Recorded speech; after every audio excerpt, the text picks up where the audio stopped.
Igisi yose hagaze ku gahenge intambara hagati ya Israel na Iran ikomeje gufata idinera. Israel imaze kurasa ibiro bya televiziyo y'igihugu ya Iran ndetse nica abandi bajenerali bakomeye babiri ba Iran mu bitero by'indege byatunguranye. Iran nicaye ubusa yahise itangira kurasa ibisasu bya misile ku migi itandukanye muri Israel harimo na Tel Aviv. Iyi ntambara iri gushyira isi yose mu gihirahiro. Isi igiye kuvamo indi ntambara y'isi ya gatatu. Isi Amerika n'Uburayi ntago bizinjira muri iyi ntambara. Ninde ugiye kuharenganira? Ikaze. Wari wagizwe umugabo w'ingabo wa Iran nawe yamaze kwicwa. Ingabo za Israel zatangaje ko zishe Ali Shadman uherutse guhabwa inshingano zo kuba umugabo mukuru w'ingabo za Iran. Ibi ni biki? Uyu mugabo nta minsi 3 yaramaze kuri izi nshingano nyuma yuko wari uriho Gorman Rashid yishwe mu bitero by'ingabo za Israel byatangiye kuwa gatanu w'icyumweru gishize. Israel yamusobanuye nk'umwe mu basirikare bakuru ba Iran ndetse kandi kariwe wari uri hafi cyane y'umuyobozi w'ikirenga wa Iran Ayatollah Ali Khamenei. Iran nta kintu iratangaza ku rupfu rw'uyu mugabo. Ali Shadman yari yagizwe umuyobozi wa Islamic Revolutionary Guard Corps, umutwe w'igisirikare mu ngabo za Iran ushinzwe ibikorwa byose bya gisirikare yabikorerwa imbere mu gihugu, ibitero byo hanze n'umubano wa gisirikare mu mahanga. Ibi byari inshingano z'uyu mugabo nyakwigendera. Ubu tuvugana Israel yagabye ibitero ku biro bya televiziyo y'igihugu muri Iran. Igisirikare cya Israel cyatangaje ko cyarashe ibiro by'ikigo kitangazamakuru cya Iran IRINN muri gahunda y'ibitero bitandukanye kiri kugaba muri iki gihugu. Ni igitero cyagabwe kuri uyu mugoroba wo kuwa mbere. Gusa iki kigo cyahise gisubukura imirimo yacyo nyuma y'igihe gito cyane. Igisirikare cya Israel cyatangaje ko cyarashe kuri iki kigo kuko ibikorwa remezo n'ibikoresho byacyo biri gukoreshwa n'igisirikare cya Iran mu mwambaro w'imirimo y'abasivili. Mbere y'uko iki gitero kigabwa, Minisitiri w'ingabo wa Israel Katz yari yavuze ko iki gikoresho cy'incengeza amatwara cya Iran kiri gusatira iherezo. Kugeza ubu ntaratangazwa umubare w'abaguye muri iki gitero ndetse n'ibyo cyangije muri rusange. Kwa 13 Kamena 2025 nibwo Israel yari yatangiye kugaba ibitero byeruye kuri Iran ishinja gufasha imitwe itandukanye irimo na Hamas. Israel yishe abandi bajenerali babiri ndetse na Iran itangira gusuka ibisasu ku migi inyuranye yo muri iki gihugu. Ibitero bikomeye hagati ya Israel na Iran bigeze ku munsi wa kane nta guhagarara, buri ruhande rukubita ababaza. Israel yatangaje ko mu ijoro ryo ku cyumweru yarashe ibirindiro by'umutwe wa Iran Revolutionary Guard Corps, ari nawo ukomeye kurusha iyindi yose mu ngabo za Iran.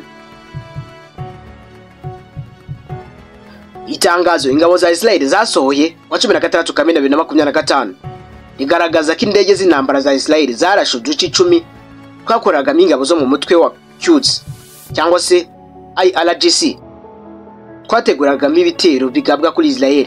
Al Jazeera yatangaje ko muri ibi bitero hishwe abandi bajenerali babiri ba Iran. Uyu mutwe wa Quds ni ukomeye cyane mu gisirikare cya IRGC washinzwe mu mwaka w'1980 ukaba ushinzwe ibyerekeye ubutazi.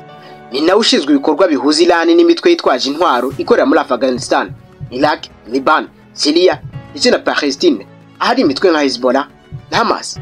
Umugaba mukuru w'ingabo za Iran Hossein Salami yishwe mu bitero bya mbere Israel yagabye kwa 13 Kamena ahita asimburwa na General Ahmed Vahid. Ubu tuvugana kandi Iran yaraye isutse ibisasu kuri Israel ijoro ryo ku munsi w'ejo bundi kandi kwa 15 Kamena 2025 Iran nayo yagabye ibitero ikoresheje ibisasu biremereye cyane ku nyubako nyinshi zituwe mu mujyi wa Tel Aviv, Beta, Tiva ndetse na Haifa. Israel yatangaje ko abantu 8 aribo bamaze kumenyekana ko baguye muri ibi bitero.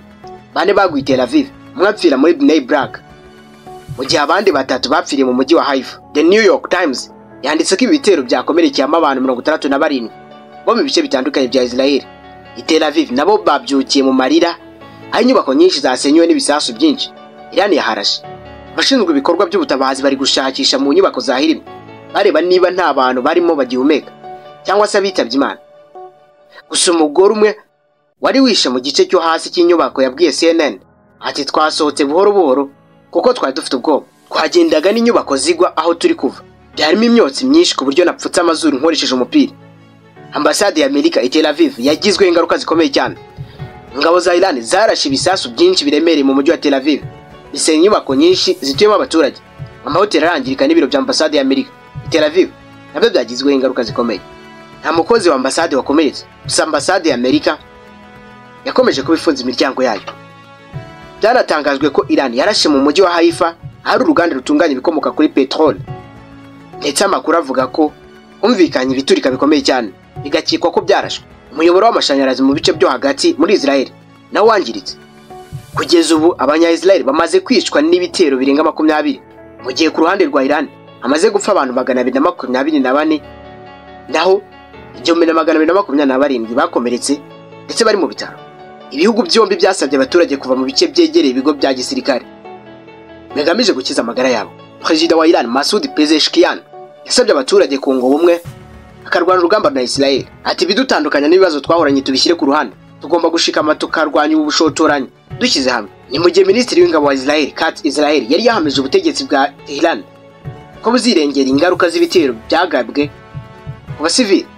Ati ubutegetsi bw'igitugu bwa Tehran bwavuyemo abicanyi b'ibigwari barasa ku macumbi y'abasivile bagamije gukoma mu nkokora ibitero by'ingabo za Israel. Abatuye Tehran bazirengera ingaruka zabyo. Intambara yari hagati ya Israel na Iran yatangiye kwa 13 Kamena 2025, igaba ibitero ku bikorwa remezo bikora ingufu za nucleaire muri Iran, ndetse yica abasirikare bakuru n'abahanga mu gutunganya ingufu za nucleaire. Nta masaha menshi anyuzeho Iran nayo yatangiye kwihorera ikoresheje ibisasu biremereye ifite. Hakuniyo kandi mbere yuko tujya mu bya G7, Putin yifurije isabukuru nziza mugenzi we Donald Trump muri Leta Zunze Ubumwe za Amerika, banaganira no kubyerekeye Iran na Israel.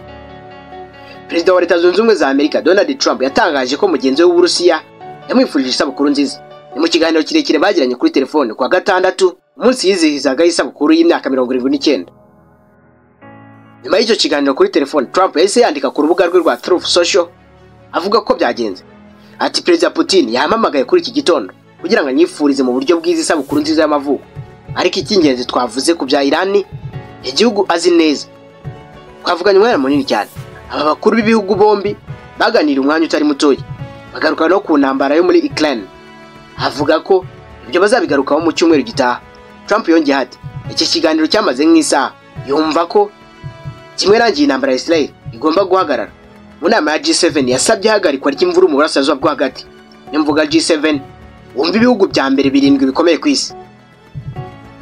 Gusa hajemo kutumvikana gukomeye uko byatumye Donald Trump wa Leta Zunze Ubumwe za Amerika yikura mu nama itarangiye.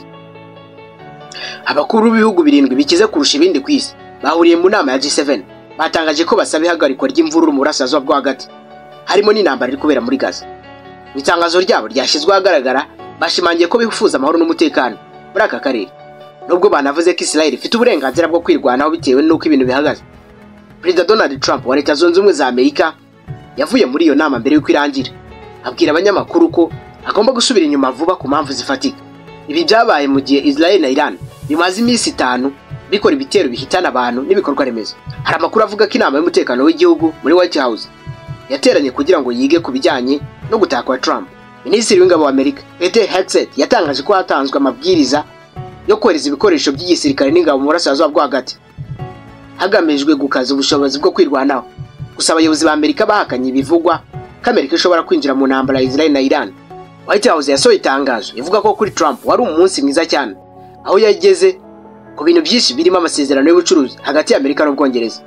Caroline Leavitt, umuvugizi wa White House, yavuze ko Trump yavuye muri iyo nama yabereye ahitwa Kananaskis ari muri Canada nyuma yo gufata amafunguro y'ijoro kubera ibintu biri kubera mu burasirazuba bwo hagati, ariko ntiyatanze ibisobanuro birambuye. Ibi bivuze ko Perezida Donald Trump atabonanye na Perezida Vladimir Zelensky wa Ukraine ndetse n'uwa Mexique Claudia Sheinbaum nk'uko byari biteganyijwe kuri uyu wa kabiri.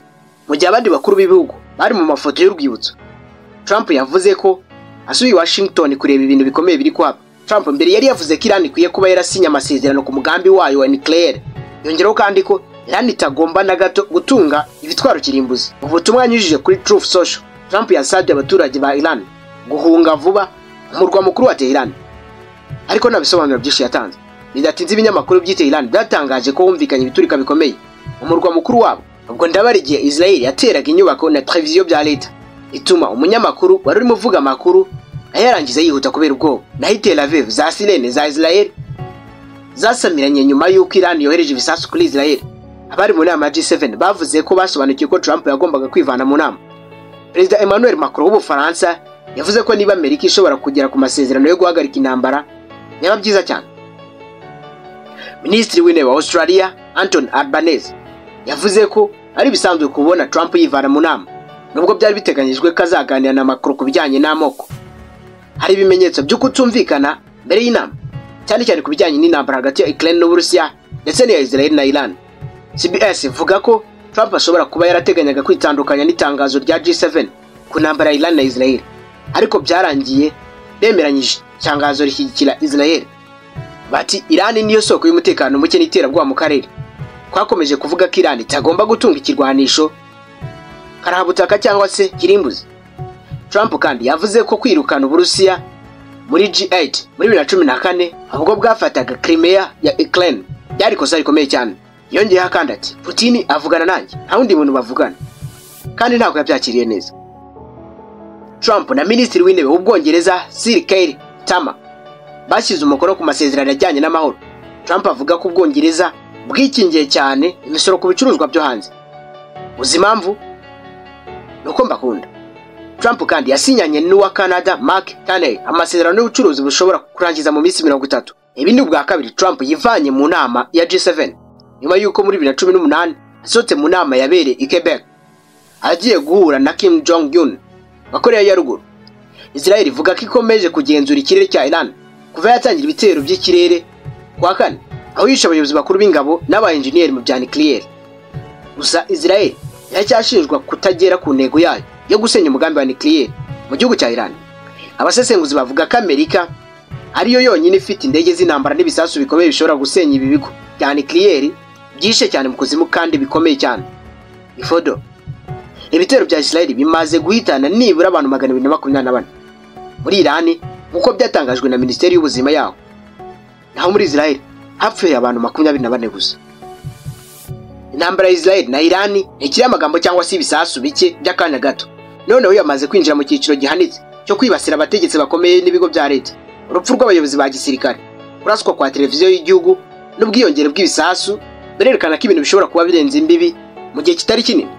Isi yose iracyari maso, buri gihugu kiri kwitegura mu buryo butandukanye. Amerika na G7 bahagurukiye gutanga ubutumwa bwo guhagarika imvururu, ariko se uko kutumvikana ntabwo kuravamo umuriro utazima. Ibizakurikiraho ni biki? Isi yose iri kubitegereza yifashe ku mutima, ndetse kandi n'ibizaza izabyakiriza yo.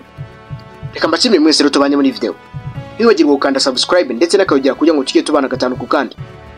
Nyarukira muri comment ubatse ikibazo, igitekerezo cyangwa inyunganizi.